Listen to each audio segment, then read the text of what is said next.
Hi friends, అందరికీ నమస్కారం. అంజలి కథలకి స్వాగతం.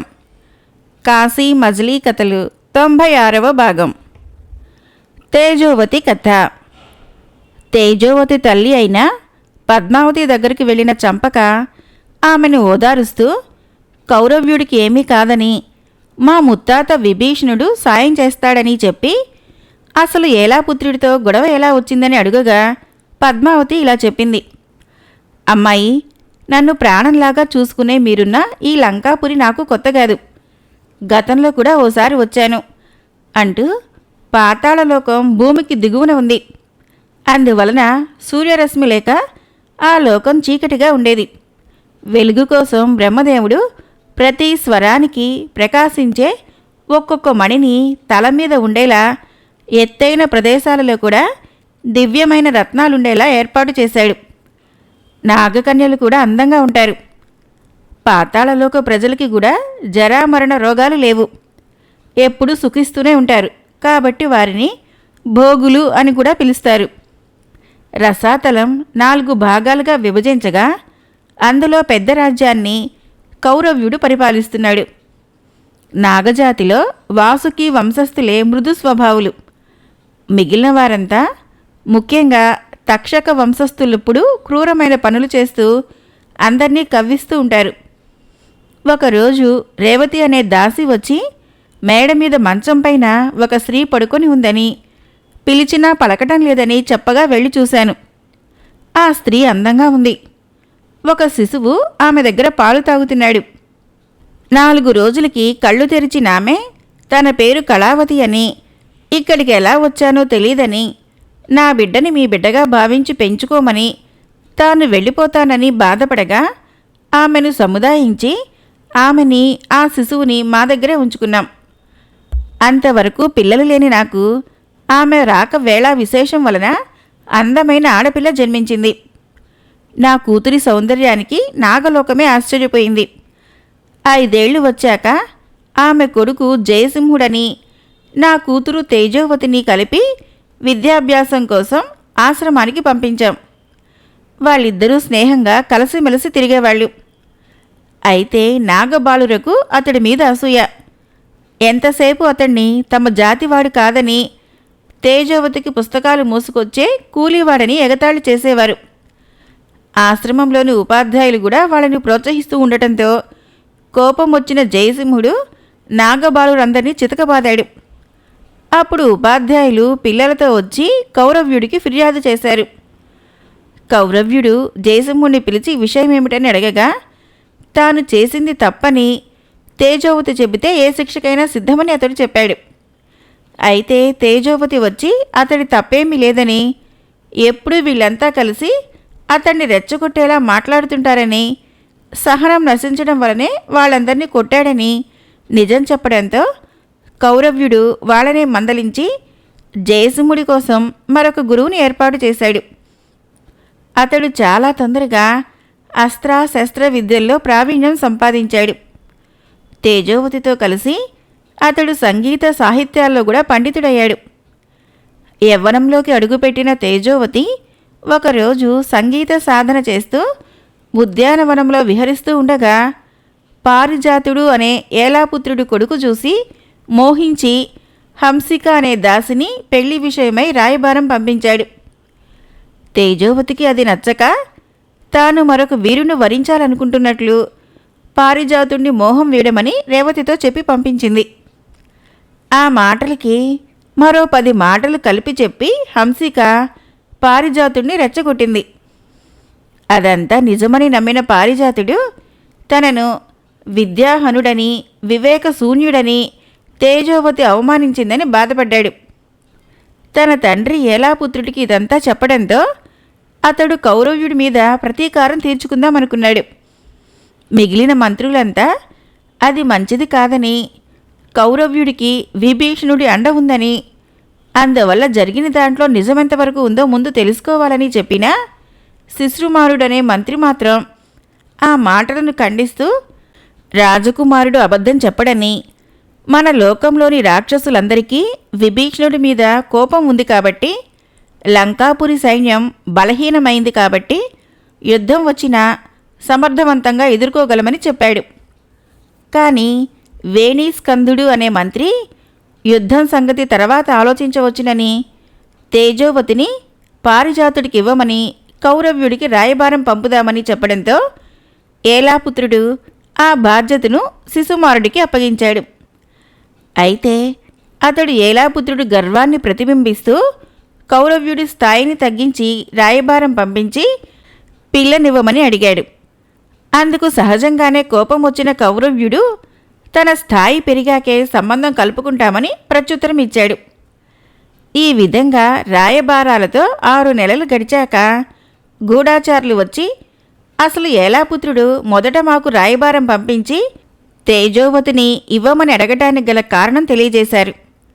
దాంతో రేవతిని పిలిచి అమ్మాయి ఎవరినో ఇష్టపడిందని అప్పుడు పారిజాతుడితో చెప్పావట, అతడెవరు అని గట్టిగా అడగటంతో తేజోవతి మన జయసింహుని వరించిందని చెప్పింది. మా ఆలోచన కూడా అదే. అందుకు కౌరవ్యుడు ఆనందించి తేజోవతి మంచి నిర్ణయమే తీసుకుందని, జయసింహుడి పుట్టుపూర్వోత్తరాలు అతని తల్లి ద్వారా తెలుసుకోమని, కొంతకాలంగా అతడు కనిపించడం లేదు కాబట్టి ఆ వివరాలు కూడా తెలుసుకోమని చెప్పాడు. అయితే 4 నెలలుగా జయసింహుడు కనిపించడం లేదన్న విషయము భటుల ద్వారా తెలుసుకున్న మేము అతడి తల్లి బాధపడుతుందని ఆమెకు చెప్పకుండా దాచి వెతికించసాగాం. అంతలో ఒకరోజు పాతాళ లోకం నుంచి ఏలాపుత్రుడు లేఖ పంపించి మరో 10 రోజుల్లోగా తేజోవతిని తీసుకువచ్చి పారిజాతుడి కాళ్ళ ముందు పడేయకపోతే, తమను శరణు వేడకపోతే 11వ రోజున సైన్యంతో మా లోకాన్ని ముట్టడించి ఆక్రమించుకోవడం జరుగుతుందని సందేశం పంపాడు. యుద్ధానికే సిద్ధపడ్డ కౌరవ్యుడు తనకు సైనిక సహకారం అందించమని మీ ముత్తాత విభీషణుణ్ణి కోరాడు. అందుకైన అంగీకరించటంతో సైన్యం మా రాజ్యానికి చేరింది.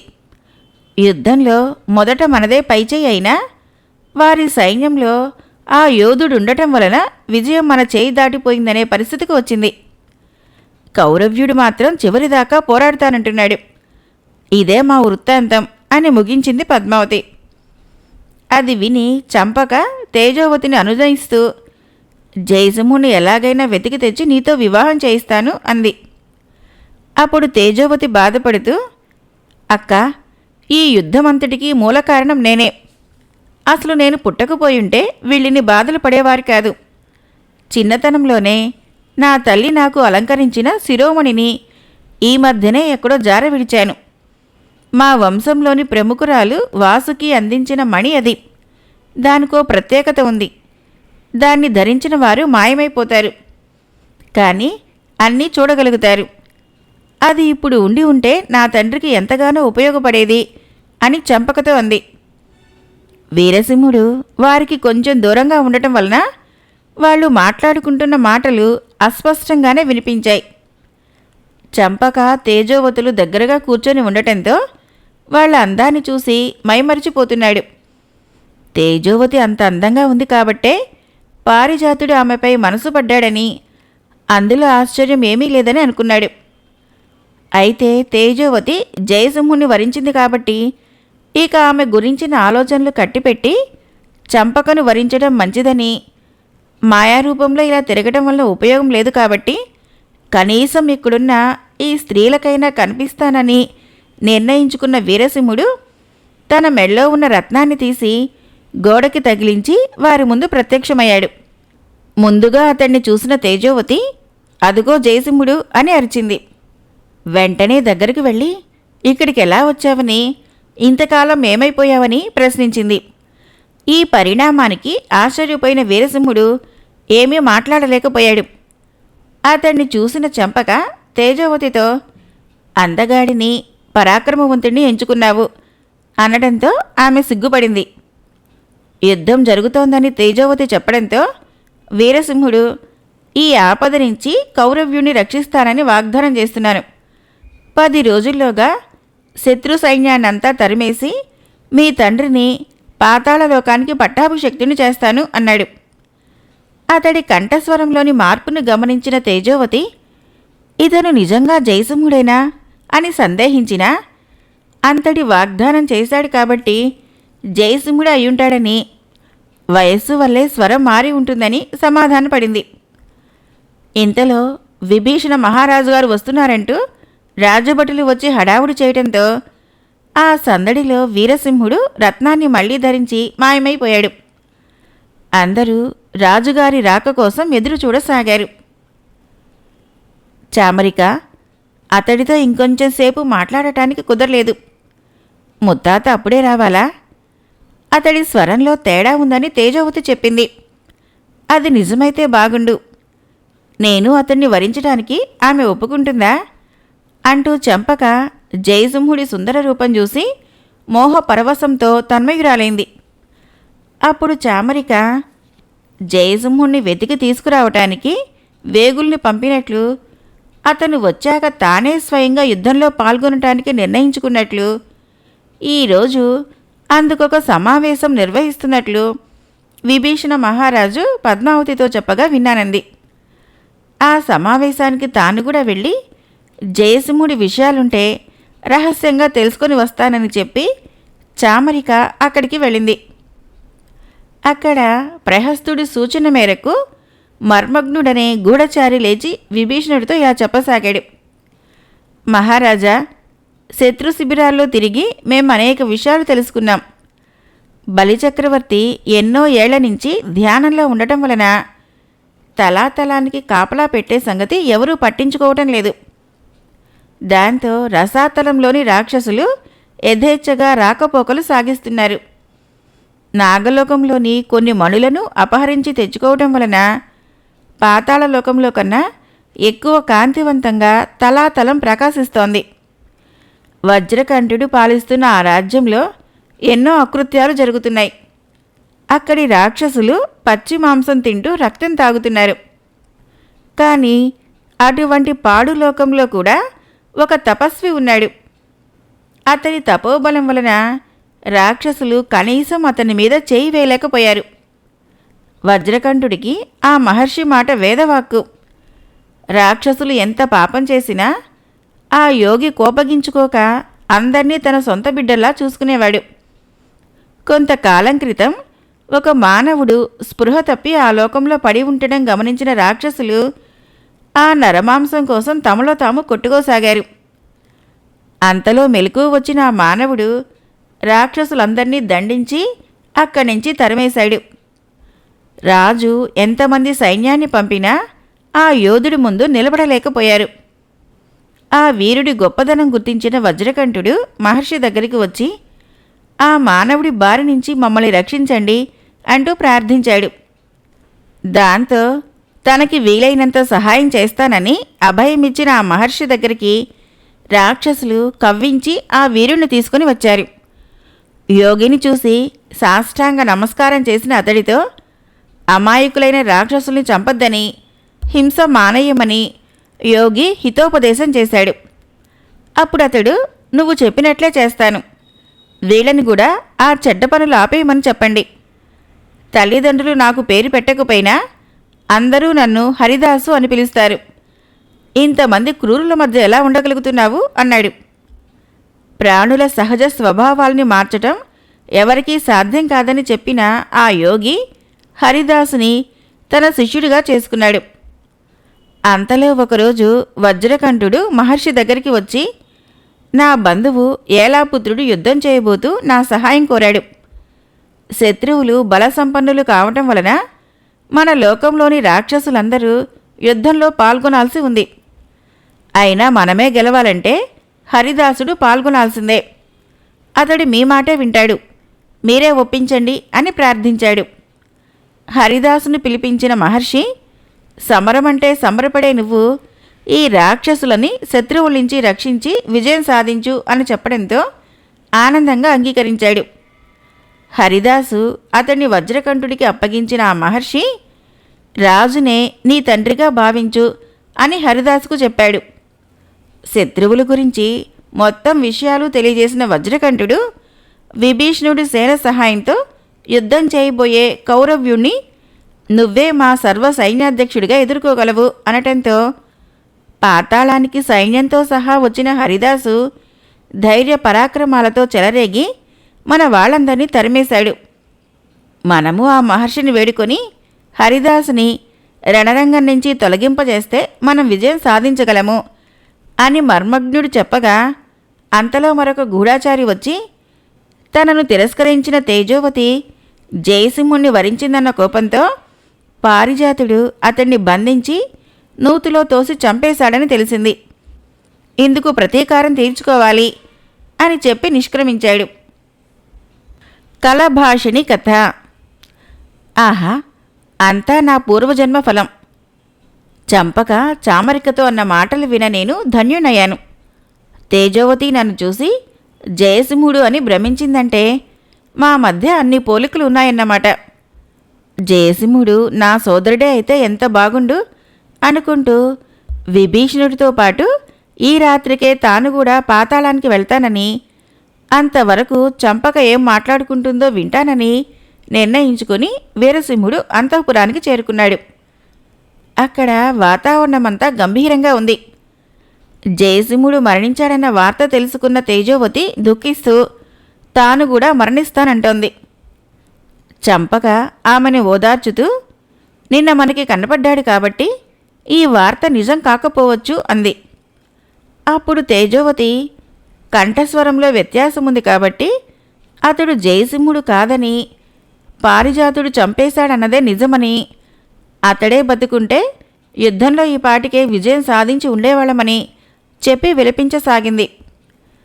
పద్మావతి కూడా బాధపడింది. చామరిక, రేవతులు వాళ్ళని ఓదారుస్తున్నారు. అంతలో మందిరం నుంచి వచ్చిన అతడి తల్లి, హా జయసింహ, విక్రమాదిత్య వంశరత్నాకర, విజయభాస్కర పుత్ర, అస్తమించావా అంటూ బిగ్గరగా ఏడవసాగింది. ఆ మాటలు విన్న వీరసింహుడు జయసింహుడు తన సోదరుడేనని, ఆమె కలభాషిణినేనని గ్రహించాడు. వీరిని కనుక్కునే సమయానికి అన్న దూరమయ్యాడని, ఇప్పుడు ఆమెను ఎలా ఊరడించాలని వీరసింహుడు విచారించాడు. తన దగ్గరున్న మణిని తీసి ఒకచోట దాచి ఆమె ముందు ప్రత్యక్షమయ్యాడు. అతన్ని జయసింహుడని భ్రమపడి కొందరు ఆశ్చర్యపోయారు. తేజోవతి తేడా గమనించింది కాబట్టి ఏమీ మాట్లాడలేదు. చంపక పక్కకి తప్పుకొని జరగబోయేదేమిటో రహస్యంగా గమనించసాగింది. అతన్ని చూసి విస్మయం చెందిన కలభాషిణి అతన్ని జయసింహుడిగానే భావించి, నీ మరణ వార్త అసత్యమన్నమాట అని కౌగలించుకుంది. అందుకతడు తాను జయసింహుణ్ణి కానని, హేమప్రభ కొడుకు వీరసింహుణ్ణని, నిన్ను తండ్రిని రాక్షసులు ఎత్తుకుపోయారని తెలిసి వెతుక్కుంటూ ఇక్కడికి చేరుకున్నానని, అన్నను చూసేలోపే అతడు మరణించాడన్న వార్త విన్నానని చెప్పి దుఃఖించాడు. తన తండ్రి గురించి కూడా అడిగాడు. అది విని ఆశ్చర్యపోయిన కలభాషిని, నీకు జయసింహుడికి చాలా పోలికలున్నాయి. సుఖపడాల్సిన వయసులో మమ్మల్ని వెతుక్కుంటూ ఇన్ని కష్టాలు పడుతున్నావా? మీ తండ్రి బతికే ఉన్నారని తెలుసు గాని ఎక్కడున్నారో తెలీదు అని చెప్పింది. ఆమెను ఓదారుస్తూ వీరసింహుడు, సోదరుడు మరణించాడని గూఢచారులు చెప్పిన మాట నిజం కాకపోవచ్చు. నూతిలో నుంచి అన్న తప్పించుకునే అవకాశం ఉంది. నిన్న మీ కోడలు తేజోవతికి శపథం చేసినట్లు కౌరవ్యుణ్ణి యుద్ధంలో గెలిపించి ఏలాపుత్రుణ్ణి అందరి సమక్షంలో పరాభవించి మా సోదరుని వెతికి తీసుకువస్తాను, అనుజ్ఞ ఇవ్వు అన్నాడు. శత్రుపక్షంలో ఉన్న యోధుణ్ణి దృష్టిలో పెట్టుకొని కలభాషిని అతన్ని యుద్ధానికి వెళ్ళవద్దని, తన రాజ్యానికి వెళ్ళి తిరిగి పరిపాలన చేసుకోమని, రాక్షస మాయలు అర్థం కావని, కౌరవ్యుడికి విభీషణుడు అండగా ఉంటాడని, జయసింహుడు ప్రాణాలతో ఉంటే ఏనాటికైనా తిరిగి వస్తాడని కోరింది. తన మీద ప్రేమాభిమానాలతో యుద్ధమంటే భయపడుతున్నావని, తాను కూడా అన్నలాగే వీరుణ్ణేనని, గెలుపుతోనే తిరిగి వస్తానని వీరసింహుడు పట్టుపట్టడంతో కలభాషిని అతన్ని ఆశీర్వదించి పంపించింది. విభీషణుడి సైన్యంతో పాటు పాతాళ బిలం దాకా వెళ్ళగలిగిన వీరసింహుడు రాక్షసుల్లా గాల్లో ఎగిరి అందులో ప్రవేశించలేకపోయారు. తెలివిగా ఆలోచించి విరూపాక్షుడు అనే సైనికుడి మెడ గట్టిగా పట్టుకొని అతడితో పాటుగా పాతాళ లోకానికి చేరుకున్నాడు. విభీషణుడు బలిచక్రవర్తిని సందర్శించుకోవడానికి వెళ్ళాడని తెలుసుకొని తాను కూడా వెళదామనుకున్నాడు. ద్వారం దగ్గర కాపలా ఉన్న వైష్ణవుడు అతన్ని అడ్డగించడంతో తాను విభీషణుడి మనిషినని చెప్పాడు. ద్వారపాలకుడు లోపలికి వదిలాడు. అయితే బలిచక్రవర్తిని కలిసే దారి చాలా చిత్ర విచిత్రంగా ఉండటంతో వీరసింహుడు తికమకపడ్డాడు. ఇంతలో విభీషణుడు తిరిగి వచ్చేయటం చూసి అతను కూడా వెనక్కి మళ్ళాడు. అక్కడ ఈసారి ద్వారపాలకుడు కనపడలేదు. బలిచక్రవర్తి మందిరాన్ని శ్రీ మహావిష్ణువే కాపలా కాస్తుంటాడని పురాణాలలో చెప్పిన విషయం గుర్తుకు వచ్చి విష్ణువు తనకి దర్శనమిచ్చినా గ్రహించలేని దురదృష్టవంతుడని బాధపడుతూ ముందుకు కదిలాడు. భుజగాసురుల యుద్ధము. లంబకర్ణిక తన కొడుకు దీర్ఘజంగుడు తెచ్చిన ఒక లేఖ చదివి దీర్ఘజహ్వికతో అందులోని విషయం చెప్పింది. అప్పుడు వాళ్ళు మాట్లాడుకున్న మాటల సారాంశం ఇది. పాతాళలోకంలో జరుగుతున్న యుద్ధంలో విభీషణుడు మూర్ఛపోయాడని, అతడు తప్పకుండా మరణిస్తాడని, నేటితో తమకి బాధల నుంచి విముక్తి లభిస్తుందని, నిరాటంకంగా మద్యము నరమాంసము తీసుకోవచ్చునని, రాక్షస జాతికంతటికి వజ్రకంఠుడు గొప్ప మేలు చేశాడని వాళ్ళిద్దరూ అనుకున్నారు. ఆ లేఖను దీర్ఘజంగుడు వేగంగా అంతఃపురానికి తీసుకుని వెళ్ళాడు.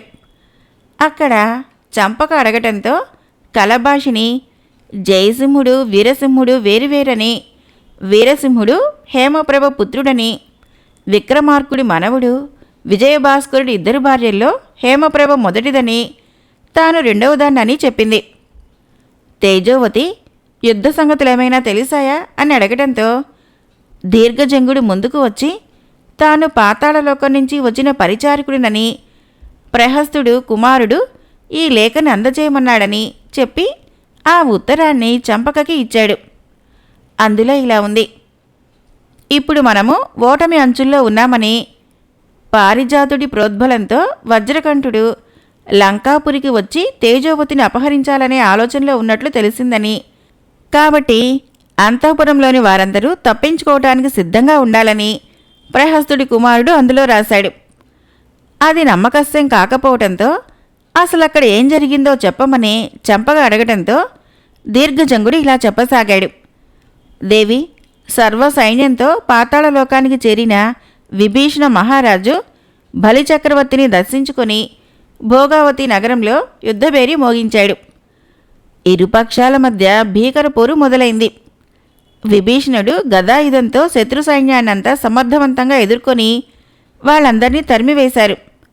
మనము కౌరవ్యుడి కోటను తిరిగి హస్తగతం చేసుకునే సమయానికి ఆ యోధుడు మళ్ళీ వచ్చి మమ్మల్నందర్నీ ఎదిరించి పోరాడి వెనక్కి తరిమేశాడు.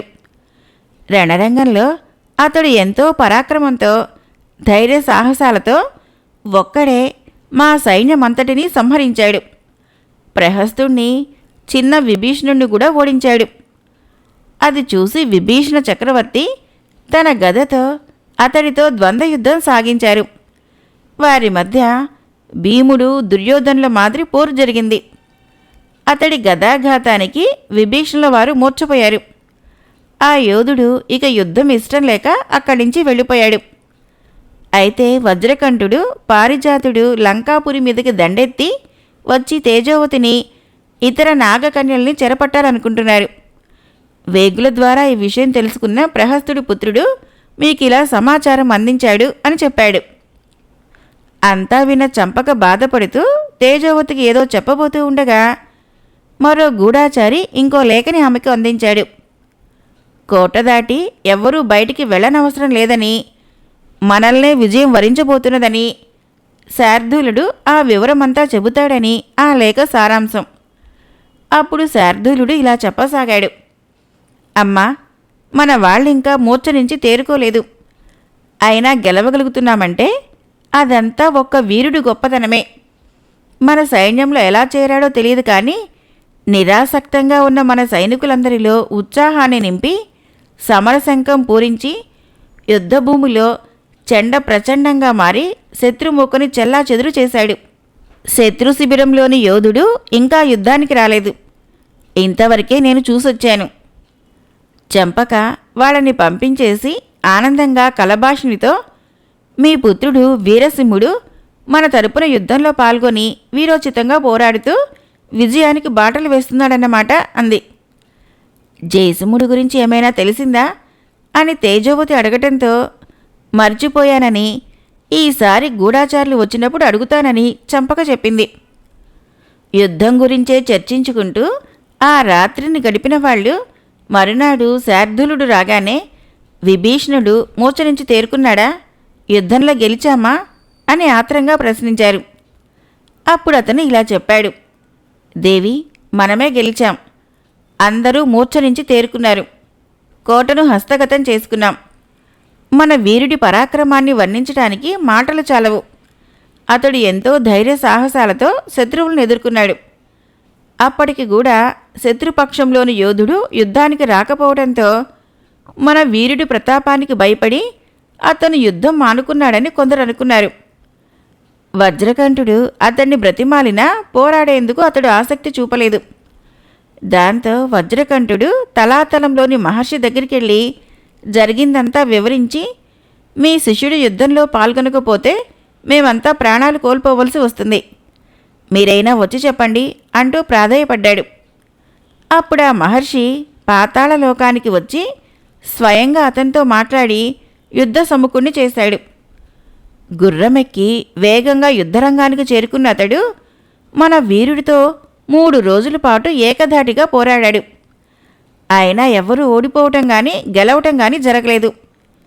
చివరికి వారు తమ తమ పెద్దలను ధ్యానించి ఒకరిపై ఒకరు ఆయుధాలు ప్రయోగించుకున్నారు. అవి తగిలి ఇద్దరూ మూర్ఛపోవడంతో వాళ్ళని తమ తమ శిబిరాల్లోకి చేర్చడం జరిగింది. అప్పుడు విభీషణుడు సైన్యంతో సహా వారిపై దాడి చేసి అందర్నీ తరిమేసి కౌరవ్యుడి కోటను స్వాధీనం చేసుకున్నారు. ఇలా విజయం సాధించినట్లు మీకు తెలియచేయమని నన్ను పంపించారు అన్నాడు. మనకింత సహాయం చేసిన ఆ వీరుడి సేవలను మహారాజు గుర్తించారా లేదా, అతడు మూర్ఛ నుంచి తేరుకున్నాడా లేదా అని చంపక వీరసింహుడి గురించి ఎంతో ఆవేదనతో అడిగింది. తేజోవతి కూడా జయసింహుడి జాడ ఏమైనా తెలిసిందా లేదా అని ప్రశ్నించింది. అందుకు శార్దూలుడు వీరుడు సహాయం గురించి, యుద్ధంలో అతని కీలక పాత్ర గురించి అందరూ మెచ్చుకుంటున్నారని, తాము వచ్చేటప్పటికి మాత్రము అతనింకా మూర్ఛలోనే ఉన్నాడని చెప్పాడు. జయసింహుడి విషయం తనకు తెలియదని, అక్కడికి వెళ్తే తెలుస్తాయని చెప్పి అందరినీ పాతాళలోకం తీసుకుపోయాడు. మహారాజా, మీ ఆజ్ఞ ప్రకారమే వజ్రకంఠుణ్ణి ఇతర రాక్షసుల్ని బంధించి చెరసాల్లో పెట్టించాను. తన కుటుంబంతో సహా ఏలాపుత్రుణ్ణి కూడా బంధించాను. నాగకన్యల జోలికి వెళ్లకుండా రాక్షసుల్ని అడ్డుకున్నాను. తలాతలం కూడా మన ఆధీనమైంది. దానికి పాతాళానికి కౌరవ్యుణ్ణి పట్టాభిషక్తిని చేయాల్సి ఉంటుంది. యుద్ధంలో మనకి సాయపడిన వీరుడు ఇంకా మూర్ఛ నుంచి తేరుకోలేదు అని విభీషణుడికి ప్రహస్తుడు తెలియచేశాడు. అంతలో ఒక గూఢాచారి వచ్చి తాను ఆ మహర్షి విషయాలు తెలుసుకుని వచ్చానని చెప్పి ఇలా వివరించాడు. స్పృహ తప్పి పడిపోయి ఉన్న హరిదాసు దగ్గరికి వెళ్ళి ఆ మహర్షి ఒక సాధారణ వ్యక్తిలాగే బాధపడుతూ తన వల్లే ఇతడు యుద్ధంలో ఇష్టం లేకపోయినా పాల్గొన్నాడని, ఇతడిని బతికించకపోతే ఆ పాపమంతా తనకే చుట్టుకుంటుందని భావించి హరిదాసు తేరుకోవాలని కోరుకున్నాడు. వెంటనే ఆ యోధుడు నిద్ర నుంచి లేచినట్లు లేచి అతడికి నమస్కరించాడు.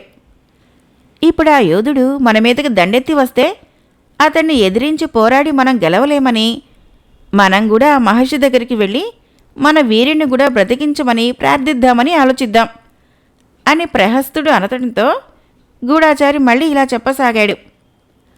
ఆ మహర్షి హరిదాసును కౌగలించుకొని తాము ఓడిపోయామన్న విషయం తెలియచేసి శత్రు శిబిరంలోని ఆ వీరుడెవరని అడిగాడు.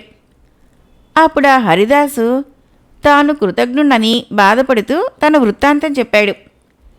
తన తల్లి పేరు కలభాషిణి అని, రాక్షసుడు ఎత్తుకుపోవటం వలన తాను పుట్టేసరికే పాతాళంలో ఉన్నానని, కౌరవ్యుడే తనని పెంచి పెద్ద చేశాడని, అతడి కుమార్తె పారిజాతుడిని కాదని నన్ను వరించడంతో కోపగించుకున్న పారిజాతుడు నన్ను బావిలో పడేశాడని, అక్కడి నుంచి తప్పించుకొని తలాతలం చేరుకున్న తాను మీ శిష్యుడిగా మీకిచ్చిన మాట కాదనలేక అయిన వారి మీదే యుద్ధం చేశానని, ఆ వీరుడు చదివిన పద్యం వల్ల అతడు సోదరుడేనని గ్రహించానని, అందుకే యుద్ధం నుంచి విరమించుకోవాలనుకున్నా మళ్ళీ మీరొచ్చి చెప్పడంతో యుద్ధంలో పాల్గొన్నానని, ఎంతో పుణ్యాత్ముడైన విభీషణుడిని మూర్చపోయేలా కొట్టిన తన పాపానికి నిష్కృతి లేదని, తేజోవతికి ముఖం చూపించలేనని, మీ పాదాల దగ్గరే ప్రాణం విడుస్తానని హరిదాసు ఆ మహర్షికి వివరించి ప్రాధేయపడ్డాడు.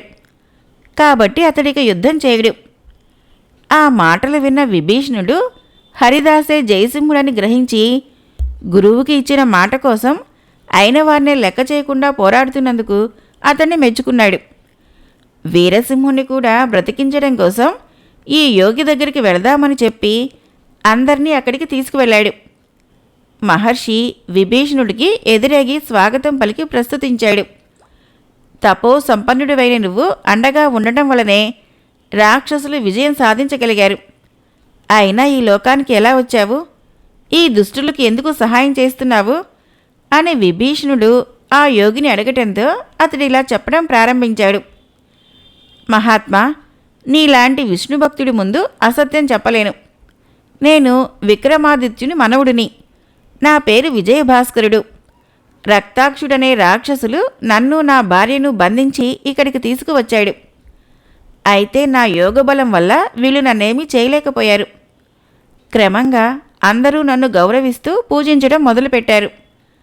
పారిజాతుడి హత్యాయత్నం వల్ల ఈ లోకానికి చేరిన ఈ యోధుడు నన్ను గురువుగా భావించి సేవ చేయసాగాడు. వజ్రకంఠుడు అన్యాయంగా యుద్ధం చేస్తున్నాడని తెలియని నేను ఈ యోధుణ్ణి యుద్ధంలో పాల్గొనమని చెప్పాను. ఇతడు కలభాషిణి పుత్రుడు జయసింహుడని ఇప్పుడే తెలుసుకున్నాను. మీ అనుగ్రహం వల్లే ఇది సాధ్యమైంది. పెంచి పోషించిన వారితోనే యుద్ధం చేశానన్న అపరాధ భావంతో జయసింహుడు ప్రాణత్యాగం చేసుకుంటానంటున్నాడు. ధర్మాధర్మ విచక్షణ తెలిసిన మీరే ఇతడికి ఉపదేశం చేయగలరు. విభీషణుడు అది విని ఎంతో ఆనందంగా, జయసింహుడి తప్పు ఏమీ లేదని, ఇచ్చిన మాట కోసం ఇంత సాహసం చేసే యోధుడు ఎక్కడా ఉండడని చెప్పి అందరినీ వీరసింహుడి దేహం ఉన్న మందిరానికి తీసుకుని వెళ్ళాడు. జయసింహుడు ఇంకా సిగ్గుతోనే ఉండటంతో బలవంతంగా ఒప్పించి తీసుకుని వెళ్ళాడు. వీరసింహుడు హేమప్రభ కొడుకని వాళ్ళు తెలియచేశారు. ఇద్దరూ ఒకే పోలికలతో ఉండటం కూడా గమనించిన విజయభాస్కరుడు జయసింహుడితో, వీరసింహుడు నీకు సోదరుడైతాడు అని ధృవపరచడంతో అభిమానంతో అతడి పైపడి జయసింహుడు దుఃఖించసాగాడు. విక్రమాదిత్యుని కీర్తి ప్రతిష్టలే నిజమైతే వీరసింహుడు మూర్ఛరించి తేరుకోగలడు అంటూ పద్యం చదవటంతో అతడి కళ్ళు తెరిచాడు. ఎదురుగా ఉన్న జయసింహుణ్ణి చూసి వీరసింహుడు యుద్ధానికి రమ్మనంగా, మనం శత్రువులం కాదు, సోదరులం. ఇతడే మన తండ్రి విజయభాస్కరుడు అని జయసింహుడు చెప్పాడు. తేజోవతి ద్వారా నీ గురించి తెలుసుకున్నానని, శత్రుపక్షం వహించి యుద్ధం చేసినా నువ్వు వీరధర్మాన్నే అనుసరించావని, తండ్రిగారి నిర్లిప్తత వల్లే ఇన్ని పరిణామాలు చోటు చేసుకున్నాయని వీరసింహుడు జయసింహుడితో చెప్పి తాను పుట్టిన దగ్గర నుంచి ఇప్పటి వరకు జరిగిన తన వృత్తాంతమంతా వివరించాడు. విజయభాస్కరుడి వివరాలు తెలుసుకున్నాడు. అంతా దైవలీల అని కలభాషిని చెప్పినట్లు అప్పుడే ఆ రక్తాక్షుణ్ణి సంహరించి ఉంటే ఇంత అనర్థం జరిగేది కాదని చెప్పిన విజయభాస్కరుడు కుమారులిద్దరినీ గుండెలకు హత్తుకున్నాడు. అప్పటికే అక్కడ ఉన్న కలభాషిని ఆనంద బాష్పాలు కారణంగా భర్త పాదాలకు నమస్కరించింది. ఆమెను ఊరడించిన విజయభాస్కరుడు దైవకృప వల్ల ఇంతకాలానికి కలుసుకోగలిగామని, పాతాళాన్నే కాక పుణ్యాత్ముడైన విభీషణుణ్ణి కూడా చూడగలిగామని అన్నాడు. అప్పట్లో తన పరిచారకులను రక్తాక్షుడు మీ దగ్గరికి పంపించగా మీ ద్వారపాలకుడైన బేతాళుడు వాళ్ళని దేహశుద్ధి చేసి తరిమేయటంతో మిమ్మల్ని బంధించడం అతడికి కుదరలేదు. అందుకనే బ్రాహ్మణ వేషంతో వచ్చిన రక్తాక్షుడు మిమ్మల్ని బయటికే పిలిపించి తన కార్యం చక్కబెట్టుకున్నాడు. ఈ విషయం ఈ మధ్య వేగుల ద్వారా తెలిసిందని విభీషణుడు విజయభాస్కరుడితో చెప్పాడు. హేమప్రభ రాక్షస వంశానికి చెందినదే కాబట్టి ఆమె తమకు బంధువని, వీరసింహుడు యుద్ధంలో మాకు సహాయం కూడా చేశాడు కాబట్టి నువ్వొచ్చి ఈ లంకాపురిని పాలించమని, తాను వృద్ధుణ్ణైపోయానని విభీషణుడు విజయభాస్కరుడితో అన్నాడు. అంతలో కౌరవ్యుడు వచ్చి విజయభాస్కరుడికి పాదాభివందనం చేశాడు. నీ భార్యాపుత్రులు మా దగ్గరే కొంతకాలం ఉండి మమ్మల్ని ధన్యులను చేశారు. వారిని తెలియక ఎప్పుడైనా బాధించి ఉంటే మన్నించండి అన్నాడు. జయసింహుడు క్షాత్రవ ధర్మాన్ని అనుసరించి శత్రువుల తరపున యుద్ధం చేశాడని, అందులో సిగ్గుపడటానికి ఏమీ లేదని, మా కుమార్తె తేజోవతి అతన్ని వరించింది కాబట్టి ఈ రాజ్యంతో పాటు ఆమెను కూడా పొందడానికి జయసింహుడు తగినవాడని కౌరవ్యుడు చెప్పాడు. తన భార్యాబిడ్డల్ని ఇంతకాలం పెంచి పోషించినందుకు కౌరవ్యుడికి విజయభాస్కరుడు తన కృతజ్ఞతలు తెలిపాడు. అందరూ పాతాళలోకం చేరారు. అంతఃపురం అలంకరించిన నాగకన్యలు 2 వీరుల్ని రత్నాలు పొదగబడిన పీఠాల మీద కూర్చోబెట్టారు. అప్పుడు తేజోవతి పూలమాలతో జయసింహుడి దగ్గరికి వచ్చి, మనమందరము లంకాపురికి వెళ్లేందుకు సాయపడిన ఈ వీరుడికి కానుకగా నా హృదయం అర్పిస్తున్నాను అని పరిహాసమాడుతూ అతడి మెళ్ళో మాల వేసింది. మీ ఇంట్లో తిని మీకే అపకారం చేసినందుకు క్షమించమంటూ జయసింహుడు పద్మావతిని వేడుకోగా అటువంటి భావాన్ని తుడిచివేయమని ఆమె నచ్చచెప్పి అతడితో తేజోవతి మెళ్ళో మాల వేయించింది. తమకింతలా సాయపడిన వీరసింహుణ్ణి చంపక ప్రత్యుపకారంతో సత్కరిస్తుందని చామరిక చెప్పడంతో చంపక వెళ్ళి అతడికి కృతజ్ఞతలు తెలియచేసి తన హృదయాన్ని దోచుకున్నావని చెప్పి అతడి మెళ్ళో దండ వేసింది. అతడు కూడా ఆమెను వరించి దండ వేశాడు.